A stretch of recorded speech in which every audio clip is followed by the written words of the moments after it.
शाहीन के घर पर इस वक्त भी देखिए आप सन्नाटा पस रहा है। अंदर जो है वो अंदर से ताला लगा हुआ, घर के अंदर से, घर के अंदर उनके पिता उनके भाई मौजूद हैं।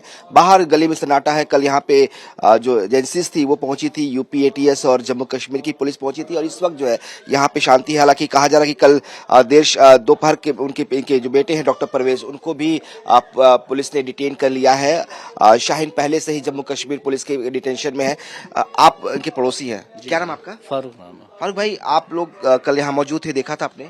नहीं, हम एजेंसी आई थी। नहीं, हम तो बाहर से अपने काम में गए हुए थे, तो हमें फोन से पता चला कि ऐसा ऐसा चल रहा है यहाँ पे। अच्छा। हम आए शाम को 7:30 बजे, तो हमने देखा काफी भीड़ लगी हुई, तो पता चला, वो बाद में मोबाइल से पता चल गया था कि इस तरीके से हुआ है कुछ।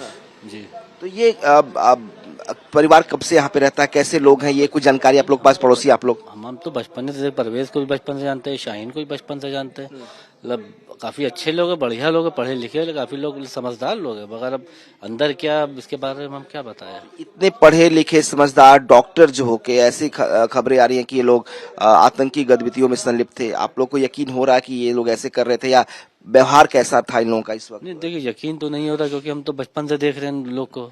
काफी अच्छा व्यवहार, काफी मतलब बढ़िया जिसे कहते हैं। अब अंदर क्या चल रहा है तो हम लोग मतलब चीज का यकीन ही नहीं हो रहा है। कभी शक हुआ कि पिता क्या करते थे, कैसे व्यवहार का था? चचा से तो हमारी हर दूसरे तीसरे दिन मस्जिद में मुलाकात होती थी हमारी। और अभी परसों भी बात तो चल रही थी सही घरेलू मसलों पे। बाकी इनके अब्बा बहुत सीधे, काफी शरीफ हैं। मतलब परवेज के बारे में क्या जानकारी? परवेज को भी बहुत अच्छी तरह जानते हो, हमारे बगल का है वो। तो ये है कि आदमी जब सेटल हो जाता तो आदमी पता टाइम ही नहीं होता किसी से मिलने जुलने का। मगर ये बचपन से जाने, वो भी अच्छा काफी कायदे का। शाहीन कब तक रही यहाँ पे? शाहीन को तो हमने सालों से नहीं देखा, नहीं करके 10 साल हो गए। होता तो कभी बीच में आती हूँ, हम ना देख पाते हो, मगर हमने तो नहीं देखा 15-10 साल से। परवेज? परवेज से तो वहाँ जान पहचान थी अच्छी, क्योंकि कभी कोई रिपोर्ट हमें दिखानी होती थी, परवेज को जांच करवाते थे। डेंगू बुखार हो गया तो परवेज को ही व्हाट्सअप करते थे, या परवेज देखो क्या है, रिपोर्ट है। इससे हमारे परवेज से तो बातचीत तो रहती थी हमारी। तो अब जो खुलासा कर रही एजेंसीज, जो फरीदाबाद में कहा गया कि शाहीन की गाड़ी से AK-47 मिला, परवेज को भी इसी शाहीन के संपर्क में था और मुजम्मिल के संपर्क में था, इसलिए गिरफ्तार किया गया। तो आपको लगता है कि ये नेटवर्क का हिस्सा हो सकते हैं इस तरह के लोग? नहीं, ये तो पुलिस अपनी जानकारी अपना तफ्तीश करे, इसके बारे में हम क्या कह सकते हैं। हम तो बचपन से देख रहे हैं, अब साथ सब कुछ ठीक ठाक है, बढ़िया। बाकी ये पुलिस अपना जांच करे, इसके बारे में बिल्कुल। तो जो पड़ोसी हैं वो कह रहे हैं कि पुलिस इस पूरे मामले में तफ्तीश करेगी तो फैक्ट सामने आएंगे, लेकिन जो अब तक फैक्ट सामने आए हैं वो बहुत ही हैरान करने वाले हैं। आप सोचिए किस तरीके से डॉक्टर शाहीन, जो पढ़ी लिखी एक डॉक्टर थी, लखनऊ में प्रैक्टिस करती थी, इसके अलावा उसका भाई परवेज भी डॉक्टर था, इंटीग्रल यूनिवर्सिटी में एसोसिएट प्रोफेसर के तौर पर काम कर रहा था, और उनके बारे में जो जानकारियां मिली हैं वो बेहद हैरान करने वाली हैं। अब ATS जो है डॉक्टर परवेज को दिल्ली लेकर गई है NIA, जो कि इस पूरे मामले को टेक ओवर किया है। NIA पूरे मामले की जांच करेगी, लिहाजा NIA उससे पूछताछ करेगी और इसके बाद जो फैक्ट है वो सामने आएंगे कि आखिर इनकी भूमिका किस तरह की थी इस पूरे मामले में। लेकिन जो खुलासे अब तक हुए हैं वो खुलासे बेहद डराने वाले हैं। डॉक्टर परवेज, आपके भाई तो डॉक्टर परवेज हैं?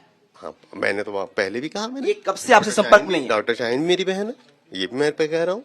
तो आपको लगता है कि जिस तरह की खबरें इनके बारे में आ रही है उस पर यकीन हो रहा है आप लोगों को? यकीन नहीं हो रहा है, बिल्कुल यकीन नहीं है। वजह क्या है यकीन न करने का? अब जो मीडिया दिखा रही है वो मैं देख रहा हूँ, जो आप लोग सब दिखा रहे हैं, आपके पत्रकार महोदय लोग, वो जो आप लोग सब दिखा रहे हैं तो वो मैं देख रहा हूँ। बस जो जितनी बात आपको पता है उतनी बात मुझे पता है। पुलिस लेकिन तो दावा कर रही है ना कि ये लोग आतंकी गतिविधियों में संलिप्त हैं। आप लोग को ये बुरा नहीं लगेगा कि आप एक आतंकी के भाई कहलाएं? बुरा लगेगा आपको?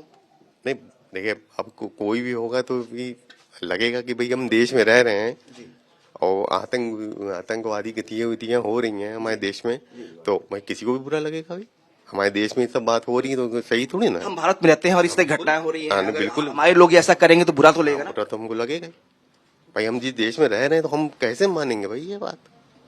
तो ये कहा जा रहा है कि पढ़े लिखे डॉक्टर्स टाइप के लोग गिरफ्तार हो रहे हैं, क्या ये इतने पढ़े लिखे लोग कैसे ऐसे भूमिका आ रहे हैं? आप क्या परिवार के लोगों को इस बारे में जानकारी नहीं होती है, कोई पता नहीं चल पाता? नहीं, हमको तो नहीं पता चल पाया भाई। एक आखिरी सवाल, आखिरी बार आपकी अपनी बहन शाहीन से और अपने भाई परवेज से कब बात हुई है?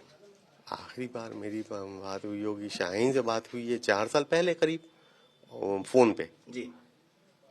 और ये परवेज से भी बात हुई है करीब 3 साल पहले, बस इसके बाद जो हमारी कोई बात नहीं। शुक्रिया। तो ये परवेज के भाई और शाहीन के भाई हैं। इनका कहना है कि करीब 4 साल पहले इनकी शाहीन से बात हुई थी, करीब 1.5 साल पहले इनके परवेज से बात हुई। इनका कहना है कि बिल्कुल यकीन नहीं हो रहा है कि इनके भाई और बहन आतंकी हो सकते हैं। इनको कहना है कि जिस देश में हम रहते हैं उस देश में अगर हमें आतंकी के भाई बहन होने का खिताब मिलता है तो ये हमारे लिए सबसे बुरा होगा। लेकिन इनका कहना है कि एजेंसी जब जांच करेंगी उसके बाद ही फैक्ट होगा।